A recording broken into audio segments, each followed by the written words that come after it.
Welcome to just minute Jesus. సామెతలు 11:23. నీతిమంతుల కోరిక ఉత్తమమైనది. జ్ఞాని అయిన సొలొమోను ద్వారా దేవుడు మాట్లాడుతూ, ఈ భూమి మీద నీతిమంతుల యొక్క కోరిక చాలా ఉత్తమమైనదంటూ దేవుడు ప్రశంసిస్తూ ఉన్నాడు. కోరికలు మానవునికి సహజంగానే ఉంటాయి.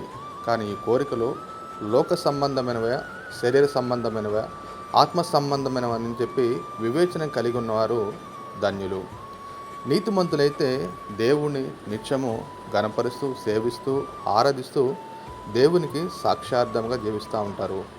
ఎందుకంటే ఆకాశమందు ఉన్నటువంటి దేవుడు నాకు ఉంటే చాలు, ఆ దేవుణ్ణి కలిగి ఉంటే నాకు అదే గొప్ప భాగ్యం అంటూ వారు కోరిక కలిగి దేవుని కోసం జీవిస్తూ ఉంటారు.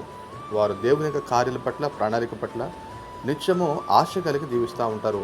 దుప్పి నీటి వాగుల కోసం ఆశపడినట్లు వారు దేవుని యొక్క కార్యాలను నిత్యం ఆశిస్తూ ఉంటారు. మరి మన కోరిక అలాంటిది ఉండాలని చెప్పి దేవుడు కోరుతా ఉన్నాడు. హల్లెలూయా.